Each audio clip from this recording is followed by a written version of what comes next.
Вітаю, я Наста, а ты слухаеш падкаст Белліт. Першы беларускамоўны падкаст пра літаратуру. Гэта мой чытацкі дзённік, у якім вас чакаюць агляды навінак і сусветнай класікі, вартыя ўвагі творы беларускай літаратуры, а таксама цікавыя літаратурныя і каля-літаратурныя гісторыі. Сённяшні выпуск будзе даволі разнастайным паводле тэмаў, якія я ў ім закрану, але ж усе кнігі аб'ядноўвае адно, яны не мастацкія. У гэтым выпуску я раскажу пра літаратурны нон-фікшн ад паэта-эсеіста Міхася Скоблы, таксама пра нейрабіялагічны нон-фікшн ад нейраэндакрынолага Роберта Сапольскі і нібыта пісьменніцкі, але насамрэч чорт ведае які нон-фікшн ад амерыканскай пісьменніцы Наталі Голдберг. Добрая тая кніга, як мне здаецца, пасля чытання якой твой спіс літаратуры павялічваецца. У мяне, як мне здаецца, ён і так бясконцы, але дзякуючы Міхасю Скоблу ён павялічыўся яшчэ на некалькі пазіцый. І таксама ёсць людзі, якія сваім захапленнем здольныя натхніць усіх вакол. Калі нехта любіць тое, што ён робіць, ён любіць сваю справу і расказвае пра гэта людзям, людзі таксама гэтым натхняюцца і хочуць больш цікавіцца, больш ведаць пра гэтую тэму. І вось у зборніку прознага Міхася Скоблы, які называецца «Саркафагі страху» і выйшаў у 2016 годзе ў выдавецтве кнігазбор, для мяне супалі абодва гэтыя пункты. Я і павялічыла свой спіс літаратуры і таксама захапілася тэмамі, пра якія ён казаў, і хачу даследаваць іх далей. Дарэчы, заўважце, як цікава пазначаецца зборнік неалагізмам «прознае», які сумяшчае ў сабе і прозу, і рознае. Мне падаецца, што гэта вельмі цікава. А ўвогуле Міхась Скобла вельмі даўно выступае ў якасці даследчыка і папулярызатара творчасці Ларысы Геніуш і Зоські Верас, і ён натхніў мяне глыбей пазнаёміцца з творчасцю гэтых нашых вядомых таленавітых аўтарак. Бо здавалася, што яны даўно знаёмыя, але ж яны такія, што кожны раз адкрываюцца з нейкага новага іншага боку. І не дзіўна, што Ларысы Геніуш у гэтай кнізе так шмат. Спадар Міхась, напрыклад, падрыхтаваў да выдання яе перапіску, выбраныя творы, кнігу ўспамінаў і мноства іншых матэрыялаў, за што яму велізарная падзяка. Таму вельмі раю вам апошні і самы доўгі з усіх раздзелаў, раздзел, які называецца «Чайка з лётам арліным». Ён прысвечаны якраз асобе і творчасці Ларысы Геніуш. Але зборнік «Саркафагі страху» ён не толькі пра Верас і Геніуш, тут вы сустрэнеце мноства эсэ на розныя літаратурныя, культурныя, гістарычныя і нават палітычныя тэмы. Гэта і гісторыі з літаратурных вандровак, і нечаканыя кніжныя адкрыцці. І тым, хто сочыць за творчасцю Міхася Скоблы, ці проста даволі часта зазірае ў літаратурныя раздзелы на розных сайтах, ці чытае адпаведныя часопісы, многія тэксты для гэтых людзей будуць знаёмыя, бо раней яны ўжо друкаваліся. Але цяпер аўтар вырашыў іх сабраць пад адной вокладкай. Зборнік пачынаецца вельмі актуальным артыкулам, бо ў наш час космас – гэта даволі важная тэма. Я верю, друзья, караваны ракет помчат нас вперед от звезды до звезды. Вонь Ілон Маск і там пуляе адзін карабель Крю Дрэган за адным. А Міхась Скобла піша пра нашага першага касманаўта, як сам яго называе. І прычым гэты першы касманаўт гэта не Пятро Клімук, як вы маглі падумаць, гэта Язэп Драздовіч. І хоць Драздовіч не быў у космасе, але ж ён быў апантаны космасам і прысвяціў яму велізарную частку сваёй творчасці. Ён спадзяваўся, што калісьці знойдуцца людзі, якія змогуць праверыць усе ягоныя тэорыі. І з гэтай надзеяй ён ствараў навукова-папулярную кнігу «Нябесныя бегі». І там ён разглядаў такое, што дагэтуль нам падаецца чымсьці неверагодна фантастычным. Напрыклад, магчымасць існавання жыцця на кольцах Сатурна. І ў эсэ пра Драздовіча Скобла робіць добрую заўвагу. Як гэта важна для мастака – быць пэўным у сваім бачанні свету і сусвету. Бо, як мне здаецца, калі ты сам верыш у тое, што ствараеш, то яно тады і атрымліваецца больш праўдападобным. Але, на жаль, не ўсе гісторыі ў зборніку такія прыемныя і натхняльныя. Ёсць у ім і даволі прыкрая гісторыя, якая ў цэлым адлюстроўвае сучасны стан існавання беларускай літаратуры і яе дачыненні з дзяржавай. Гэта гісторыя пра тое, як у 2008 годзе быў выдадзены слоўнік фразеалагізмаў Івана Лепішава, з якога рукой галоўнага рэдактара выдавецтва «Беларуская энцыклапедыя» Геннадзя Пашкова была выкінутая вялікая колькасць беларускіх пісьменнікаў. І ў зборніку Скобла хавае рэдактара за ініцыяламі ГП, але мне здаецца, што краіна павінна ведаць сваіх герояў, таму я называю Геннадзя Пашкова. Такім чынам атрымліваецца, што выдавецтва «Белэн» захоўвае традыцыі галаўлітаў цэнзуры. Каля 500 цытат 15 выдатных беларускіх аўтараў, прычым многія з якіх ужо сталі класікамі беларускай літаратуры даўно, проста былі выкінутыя са слоўніка. Прычына незразумелая, магчыма, яны называюць гэта нядобранадзейнасць аўтараў. І вось што сказаў сам складальнік слоўніка Іван Лепішаў. Выдавецтву, найперш яго дырэктару Геннадзю Пашкову, не падабаліся некаторыя аўтары, нават народныя пісьменнікі Васіль Быкаў, Рыгор Барадулін, Ніл Гілевіч. Я тады магу адказна заявіць, што мне не падабаецца Геннадзь Пашкоў, і каб не быць галаслоўнай, я чытала ягоныя творы, яшчэ калі працавала ў музеі, даўно мне давялося знаёміцца з яго творчасцю. І хачу вам сказаць, што ягоныя вершы не дацягваюць ні да Рыгора Барадуліна, ні да Ніла Гілевіча. Мне здаецца, што тут даволі дарэчы будуць радкі самога Ніла Гілевіча, вось пра такіх як Пашкоў. Дзверы ў гісторыю вузкія вельмі, цяжка праходзяць і людзі, і шэльмы. Дзверы ж адтуль шырэй за вароты. Вылецеш вон і не ўспомніць, хто ты. І справа ў тым, што Гілевіча з Барадуліным сапраўды будуць успамінаць як выдатных паэтаў і класікаў літаратуры, а вось Пашкоў застанецца ў гісторыі як той злосны дзядзька. Паўтараю зараз вам гэтую гісторыю, хаця я ўжо яе чытала і шмат разоў і людзям пераказвала, і ўсё роўна я абураюся як у першы раз, бо вы разумееце, што слоўнік беларускіх фразеалагізмаў без цытат з вершаў Барадуліна. Мне здаецца, што толькі з ягоных цытат можна было зрабіць цэлы том. Таксама са слоўніка выкінулі нобелеўскую лаўрэатку Святлану Алексіевіч. І вось цікава, як бы яны да яе паставіліся цяпер, калі б слоўнік выдаваўся пасля ўручэння нобелеўскай. І такім чынам многія фразеалагізмы ў слоўніку засталіся нібыта аголенымі, без цытат, якія б паказвалі спосаб іх ужывання. Проста ёсць фразеалагізм, але няма нейкага прыкладу з твору літаратуры. І добра, што такія гісторыі не замоўчваюцца і застаецца толькі чакаць, каб слоўнік быў перавыдадзены належным чынам. Але ж я не ведаю, ці здарыцца гэта пры гэтай уладзе. І вернемся да зборніка Міхася Скоблы. У ім таксама сустракаюцца такія аўтары, як Быкаў, Купала, Богданович і іншыя не менш значныя. І таксама Скобла апісвае свае падарожжы да замежных літаратараў, напрыклад, да украінскіх, а таксама вандроўкі на розныя літаратурныя фестывалі. І што такое ўвогуле саркафагі страху і адкуль ён узяў такі яркі і моцны загаловак? Міхась Скобла кажа, што гэта мінуўшчына, якая нас трымае ў палоне, і гэтая кніга гэта яшчэ адзін крок па разбурэнні гэтых саркафагаў. Таму вельмі вам раю пазнаёміцца з гэтым зборнікам. Ён даволі аб'ёмны і вельмі насычаны, у ім сапраўды шмат аўтараў, тэм і гістарычныя перыяды розныя. Ён разглядае як творчасць класікаў, так і творы сучасных літаратараў. А цяпер перайдзем да другой кнігі, пра якую я хочу пагаварыць у сённяшнім выпуску, але спачатку цытата. Я верю, что в сегодняшнем мире научные знания полезны любому человеку, как бы ни старались школьные учителя внушить нам к ним отвращение. Недавно я заўважыла, што ёсць праблема, калі ты паглынаеш вялікую колькасць навукова-папулярнай літаратуры, ці то ў выглядзе кніг, ці нейкіх артыкулаў, або глядзіш розныя навуковыя відэа, ці слухаеш падкасты. Дык вось, калі ты цікавішся прыкладна адной вобласцю навуковых ведаў, то інфармацыя ў розных крыніцах пачынае паўтарацца. Аўтары стараюцца абіраць у якасці ілюстрацыі да пэўнай тэмы найбольш яркія і запамінальныя гісторыі. І вось атрымліваецца, што яны перамяшчаюцца з артыкула ў артыкул у розных аўтараў. Асабіста я люблю нон-фікшн, які звязаны з працай мозгу, з нейрабіялогіяй, з нейкімі псіхічнымі расстройствамі. А вось нейраэндакрынолог Роберт Сапольскі, ён проста мой фаварыт сярод тых, хто даступнай мовай раскрывае некаторыя з гэтых тэм. На Ютубе перакладзена мноства ягоных лекцый, яны актыўна выпускаюцца, і таксама пераклады ягоных кніг на рускую мову выходзяць. А мы сёння пагаворым пра навінку, якая выйшла ў выдавецтве Альпіна Нон-фікшн у 2019 годзе ў перакладзе на рускую мову. Гэта кніга «Игры тестостерона и другие вопросы биологии поведения». Калі я чытала кнігу, то ўвесь час лавіла нейкае дэжавю, нешта накшталт. Ага, гэтую інфармацыю я ўжо чытала, а вось гэтая недзе чула. І потым я ўбачыла год выдання кнігі, і тут усё стала на свае месцы, бо ў арыгінале кніга выйшла ў далёкім 1997 годзе, і толькі цяпер яна аказалася перакладзенай на рускую мову. Дарэчы, вось яшчэ адна прычына вучыць ангельскую мову для людзей, якія не асабліва хочуць яе вучыць. Вы атрымаеце доступ да інфармацыі адным з першых, таму што вы зможаце чытаць многія крыніцы ў арыгінале па-ангельску або проста нейкія навуковыя даследаванні, якія ўсё роўна перакладаюцца на ангельскую мову. І звычайна гэта адбываецца хутчэй, чым на рускую мову. Такім чынам, абсалютна заканамерна, што я ўжо не раз за гэтай гады сутыкалася з гісторыямі, пра якія піша Сапольскі. Але гэта ўсё не перашкодзіла мне атрымаць задавальненне ад кнігі і раіць яе ўсім, хто таксама любіць падобны нон-фікшн.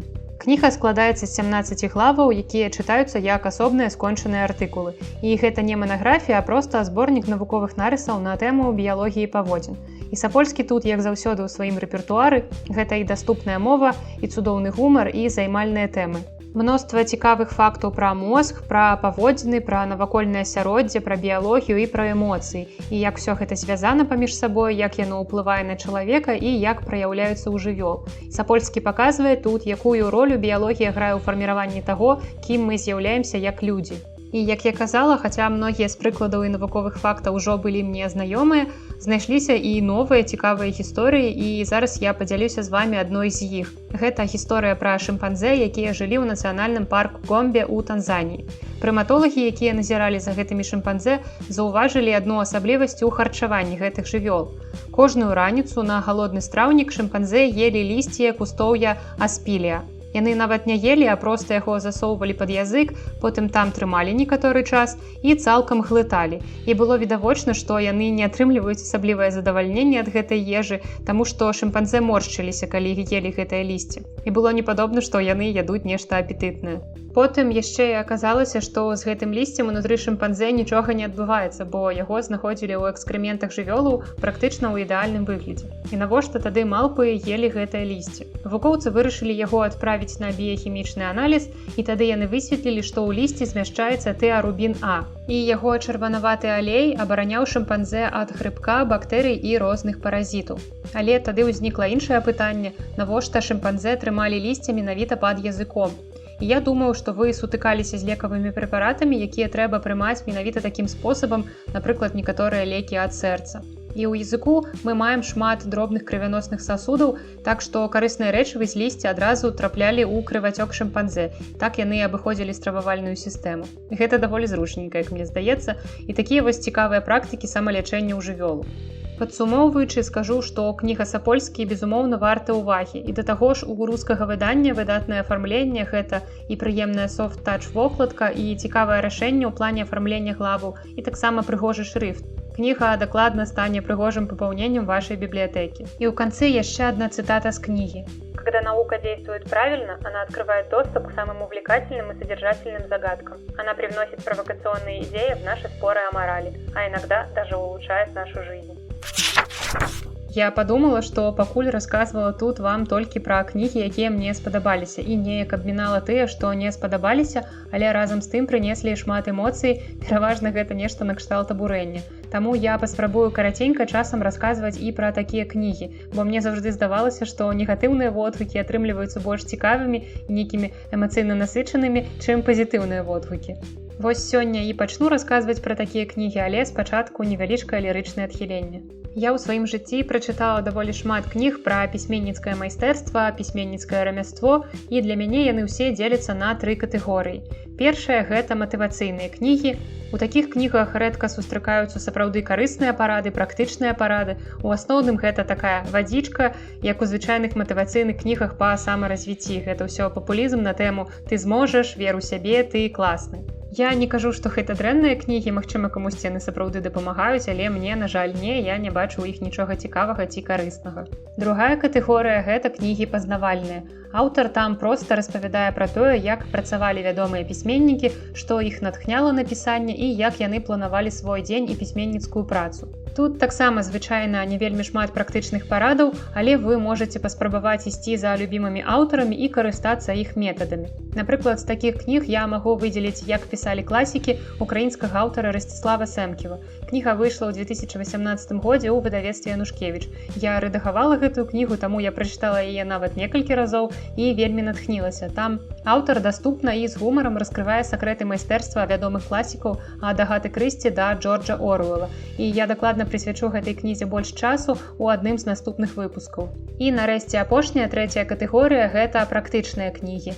Яны сапраўды карысныя, і вядома, што немагчыма навучыць чалавека пісаць, але можна падзяліцца з ім практычнымі метадамі, якія спрацавалі ў цябе. Ясна, што няма нейкага універсальнага рэцэпту, як напісаць кнігу, каб яна стала нейкім сусветным бестселерам. Але гэтыя кнігі пішуць людзі, якім сапраўды ёсць пра што сказаць, яны напісалі кнігі, якія такімі сталі сусветна вядомымі, і таму яны маюць права пісаць такія кнігі. Напрыклад, гэта працы па сцэнарным майстэрстве ад Роберта Маккі, напрыклад, ужо класічная ягоная кніга «Історія на $1 000 000», або «Как пісаць кнігі» Стывена Кінга і «Дзен в искусстве напісання кніг» Рэя Брэдбері. А кніга, пра якую я хачу пагаварыць сёння, яна адносіцца да першай катэгорыі, для мяне максімальна бескарыснай. Гэта твор амерыканскай пісьменніцы Наталі Голдберг, які ў рускай адаптацыі атрымаў даволі запамінальную назву «Человек, который съел машину. Кніга о том, как стать писателем». І тут адразу спойлер, кніга увогуле не пра гэта. Увогуле, Наталі Голдберг у свеце літаратуры даўно, яна ў дзяцінстве любіла чытаць, а потым яна атрымала звязаную з гэтым вышэйшую адукацыю і шмат гадоў выкладае пісьмо і літаратуру. Яна выпусціла ўжо кучу кніг, звязаных з пісьменніцкім майстэрствам, а таксама аўтабіяграфічныя кнігі і паэтычныя зборнікі. Дык вось кніга «Человек, который съел машину» – гэта самая вядомая яе кніга, якая стала сусветным бестселерам і адразу прыцягвае ўвагу сваёй назвай. Толькі вось у арыгінале кніга называецца зусім па-іншаму, і мне здаецца, што арыгінальная назва яна больш удалая. У арыгінале кніга называецца так, зараз я вам уключу Google Translate замест майго Perfect English. Writing down the bones, freeing the writer within. Дык чаму я назвала кнігу бескарыснай, калі яна такі сусветны бестселер? Я, на жаль, не магу сур'ёзна ўспрымаць рэчы накшталт гэтых. Яна піша ў сваёй кнізе сур'ёзна. Вось у гэтай кнізе напісана так: «Цетраць – тоже важная вещь». На гэтым моманце здаровы сэнс проста выйшаў з чату. І далей аўтарка на поўным сур'ёзе пачынае нам расказваць, як выбіраць правільны сшытак і якімі сшыткамі карыстаецца яна. І мне здаецца, што гэтая кніга была спансаваная добрускай папяровай фабрыкай, інакш я не магу гэтага патлумачыць. І вам можа падацца, што вось тое, што зараз адбываецца, што я кажу, гэта называецца словам «бамбіць», так, сапраўды ў мяне бамбіць ад гэтага. І справа нават не ў тым, што ў 1986 годзе, калі была напісаная кніга, пісьменнікі часцей пісалі ад рукі, а цяпер карыстаюцца камп'ютарамі ці ноутбукамі. Проста мне здаецца, што для таго, каб пісаць, сшытак не быў важны ні ў якім годзе. Бо калі вам хочацца пісаць, калі вы адчуваеце ўнутраную патрэбу ў гэтым, калі вы не можаце не пісаць, то мне здаецца, што вы можаце запісваць свае думкі нават на туалетнай паперы, калі нічога лепш пад рукой не будзе. І магчыма, у 1986 годзе кніга і была прарывам, але цяпер гэта проста нейкі такі невыразны голас, адзін з шэрагу такіх жа манатонных і невыразных галасоў, бо ў кнізе няма нічога асаблівага, няма нічога з таго, што вы б не ведалі. І ёсць рэч, якой у кнізе нашмат больш, чым нейкіх сапраўды карысных фактаў ці інфармацыі пра пісьменніцкае майстэрства. Гэта мільярд згадак пра тое, што аўтарка медытуе.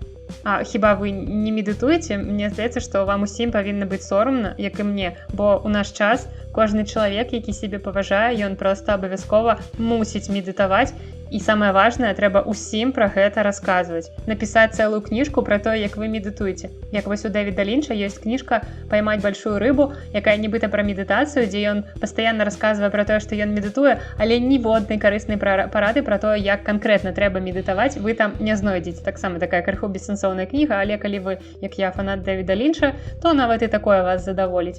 Але сэнс у тым, што медытацыя нават не вынесеная ў назву ці на вокладку кнігі Наталі Голдберг, але ж яна амаль на кожнай старонцы згадвае свайго дзен-настаўніка, і кніга ператвараецца ў дапаможнік пра тое, як дадаць медытацыю ў сваё жыццё, але зусім не ў кнігу «Як стаць пісьменнікам». Як вынік, гэта не асабліва інфарматыўная кніга, я б сказала, нават увогуле не інфарматыўная, ды і натхнення я ў гэтай кнізе не знайшла, затое вельмі добра пабамбіла тут вам. Будзе вось такі бамбічны падкаст, скажем так, бамбічны. Жестачайшы бамбічаскі падкаст. Трэба перайменавацца, мне здаецца. Фух, мне здаецца, што на сёння я зрабіла ўсё, што магла. Я вам расказала і пра добрыя кніжкі, і трошкі пабамбіла. І мне здаецца, што ўжо варта заканчваць, тым больш час падыходзіць. Я не вельмі хачу, каб выпускі атрымліваліся даволі доўгімі, але, дарэчы, мне вельмі цікава ведаць, як вы лічыце, якога памеру павінен быць аптымальны выпуск і якой структуры, бо цяпер я звычайна расказваю пра 2 кніжкі, ці вось сёння было 3, і адна кніжка беларускага аўтара, а другая кніжка якая-небудзь замежная. Часам я ў канцы яшчэ расказваю нейкую цікавую гісторыю літаратурную ці адказваю на вашы пытанні. Дык вось, калі ласка, у той праграме, у якой вы мяне слухаеце, або па спасылцы на Google форму у апісанні да гэтага падкаста, падзяліцеся са мной, ці ўсё вас задавальняе, ці нешта вы б хацелі змяніць. Мне вельмі важная ваша гэтая зваротная сувязь. І, як звычайна, усе спасылкі на кнігі, пра якія я сёння гаварыла, а таксама іншыя цікавыя карысныя спасылкі вы знойдзеце ў апісанні да гэтага выпуска. А на гэтым я развітваюся. З вами была Наста, у якой трошкі бамбіць, і падкаст Белліт. Да сустрэчы!